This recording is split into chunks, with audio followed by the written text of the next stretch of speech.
अस्सलामु अलैकुम वरहमतुल्लाहि वबरकातुहू। बिस्मिल्लाहिर्रहमानिर्रहीम। स्टार्ट करते हैं।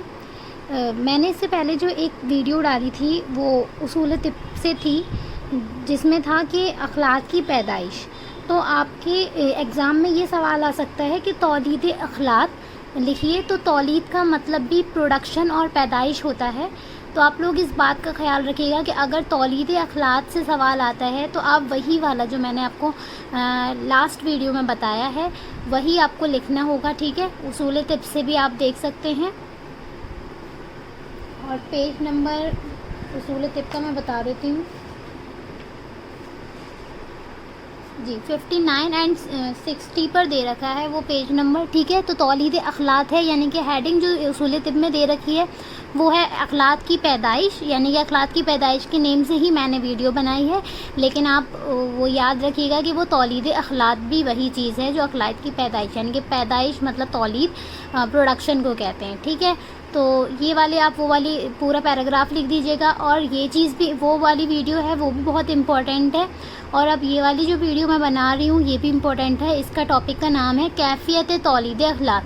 तो इसमें कैफियत तौलीद अखलाक में मतलब एक शेखुल रईस का कॉल है, तो उस चीज़ को उन्होंने अपनी अल कानून फी तिब किताब में बताया है, ठीक है। वो यहाँ पर लिखा गया है कि उन्होंने किस तरह से जो अखलाक थे, 4 अखलाक, तो उनकी जो कैफियत होती है, ठीक है, उनकी जो प्रॉपर्टी होती है चारों अखलाक की, तो वो हम कैसे पहचानेंगे उनकी उसके हिसाब से, ठीक है ना। कैफियत के हिसाब से हम कैसे क्लासीफाई करेंगे अखलाक को।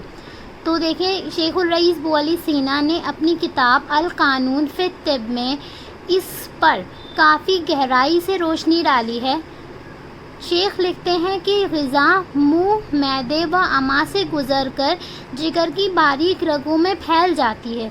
जैसे कि मैंने आपको पहले भी बताया था कि जब हमारा जो डाइजेशन होता है फूड का, उसके बाद जब एब्जॉर्प्शन होता है मैदे और अमा के अंदर एब्जॉर्प्शन होगा, फिर उसके बाद वो मीजेंट्रिक वेसल्स के थ्रू जो हमारा ब्लड होगा, यानी कि जो एब्जॉर्ब फूड जो हमारे ब्लड में मीजेंट्रिक वेसल्स के थ्रू वो हमारे कहाँ जाएगा, जिगर में जाएगा। तो यही चीज़ शेखुल रईस बुअली सीना ने भी काफ़ी साल पहले बता दी कि मैदे अमा से गुज़रकर जिगर की बारीक रगों में फैल जाती है, यानी कि जिगर की जो बारीक जो मतलब स्पेसेस हैं, ठीक है, रगें जो हैं, यानी कि जो हेपेटिक वेसल्स हैं, ठीक है, उसमें वहाँ पर फैल जाएगा हमारा जो वो होगा एब्जॉर्ब फूड होगा जो ग़िज़ा है। और जिगर का फ़ेल निहायत ही तेज़ होता है। तो जैसा कि हम लोग जानते हैं कि जो जिगर का फ़ेल है, यानी कि जिगर का जो फंक्शन है, लीवर का फंक्शन, वो बहुत तेज़ होता है, ठीक है। जिगर में ग़िज़ा नुज़्ज पकने के बाद, नुज़्ज के मीनिंग होते हैं नून, ज़ुआद और जीम लिखा है ये, तो नुज़्ज के मीनिंग होते हैं पकने के, यानी कि वहाँ पर जिगर जो है वो मेटाबोलाइज्ड होती है एक तरह से। यहाँ इन्होंने वर्ड दे दिया नुज़्ज पकने के होते हैं मीनिंग यहाँ, ठीक है। तो पकने के बाद जो हिस्सा, यानी कि अब जो हमारा ग़िज़ा है वो अच्छी तरह से मेटाबोलाइज्ड हो चुका है ना, उसके अंदर तगय्युर इस्तिहाला अच्छी तरह से हो चुका है ग़िज़ा के अंदर, जिगर के अंदर, ठीक है। तो अब जो हिस्सा जो है झागदार होता है उसको सफ़रा कहते हैं। इन्होंने मतलब क्लासीफाई करा है चारों अखलाक को।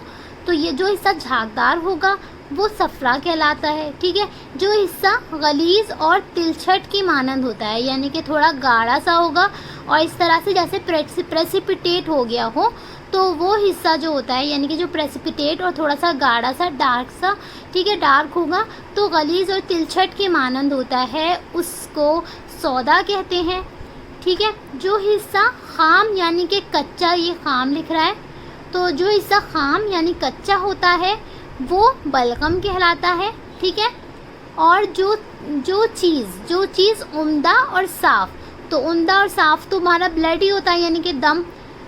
तो जो हिस्सा उम्दा यानी कि बेस्ट होगा और बिल्कुल क्लीन होगा, साफ़ होगा, हासिल होता है, उसको खून यानी कि दम कहा जाता है, ठीक है। तो हमारे 4 अखलाक हो गए। जो झागदार होगा वो सफ़रा होगा, जो गलीज़ और तिलछट के मानंद होगा वो सौदा होगा, और जो खाम हालत में होगा, कच्चा टाइप का होगा, थोड़ा सा वाइटिश, तो वो बलगम होगा। और जो उम्दा और साफ़ होता है वो खून कहलाता है, ठीक है। यानी जब ग़िज़ा जिगर से आगे बढ़ती है तो वो اخلاق کی شکل اختیار کرتی ہے. ٹھیک ہے, تو یہ چیز ہمیں پتہ ہی ہے کہ جب بھی غذا ہماری ایبزارب فوڈ جو ہوتا ہے وہ میزنٹرک ویسلز کے تھرو جا کر جو ہے وہ وہاں پر پورٹا ہیپیٹس کے ذریعے سے یعنی کہ باب الکبد کے ذریعے سے ہمارے جب جگر میں انٹر کر جائے گا ہمارا جو فوڈ ہے پھر وہاں غذا کا جو پارٹ ہے وہ وہاں پر میٹابولائزڈ ہوتا ہے. پھر اس کے بعد ہمارے یہ چاروں اخلاق وجود میں آتے ہیں. ٹھیک ہے, تو یہی بات یہاں پر کہہ رہے ہیں کہ اخلاق کی شکل اختیار کرتی ہے. اس کے علاوہ کچھ کثیف حصہ باقی رہ جاتا ہے, اس کو سودا کہتے ہیں. یعنی کہ اب یہ چاروں اخلاق تو ہو گئے, پھر انہوں نے یہاں پر یہ میں نے ایز اٹ از بک سے اتارا ہے, میرا اپنی طرف سے لکھا ہوا کچھ بھی نہیں. ٹھیک ہے, تو سودا کہتے ہیں. اب انہوں نے یہاں پر ایک اور بات کی, یہ چاروں اخلاق ہو چکے ہیں, پھر اس کے بعد بھی ایک کیا ہے کہ باقی حصہ رہ جاتا ہے, اس کو سودا کہتے ہیں, اور یہ غیر طبعی حصہ ہوتا ہے. یعنی کہ یہ غیر طبعی کو کہتے ہیں نارمل, اور یہ غیر لگا دیا یہاں پر تو یہ ہو گیا ایب نارمل حصہ ہوتا ہے یہ اخلاق کے پارٹ کا. ٹھیک ہے, اخلاق کے بنانے میں سارے ہی اعضاء حصہ لیتے ہیں. اب یہ والا ایک پوائنٹ ہے, بس اس میں یہ یاد دیکھ لیجئے کہ اخلاق کے بنانے میں سارے ہی اعضاء حصہ لیتے ہیں, مگر ان میں جگر کا حصہ سب سے زیادہ ہوتا ہے. ٹھیک ہے, اخلاق کے بنانے میں ہمارے باڈی کے سارے آرگن حصہ لیتے ہیں, لیکن سب سے زیادہ پارٹ کون لیتا ہے؟ جگر, کیونکہ جگر کا مین فنکشن ہے میٹابولزم کا. میٹابولزم باقی جگہ بھی ہوتا ہے, لیکن سب سے زیادہ جو ہوتا ہے وہ جگر میں ہوتا ہے.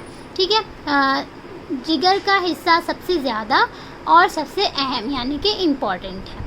ٹھیک ہے, تو دیکھیں پھر میں نے آپ کو یہ جو 2 ویڈیو تھی, یعنی کہ اس سے پہلے والی جو اخلاق کی پیدائش والی جو ویڈیو ہے یعنی کہ وہ تولید اخلاق کی ویڈیو ہے, اور یہ جو ویڈیو ہے وہ کیفیت تولید اخلاق کی ویڈیو ہے. اگر تولید اخلاق پر کوشچن آتا ہے تو آپ اس کو یہاں تک لکھ لیجئے گا. ٹھیک ہے, السلام علیکم.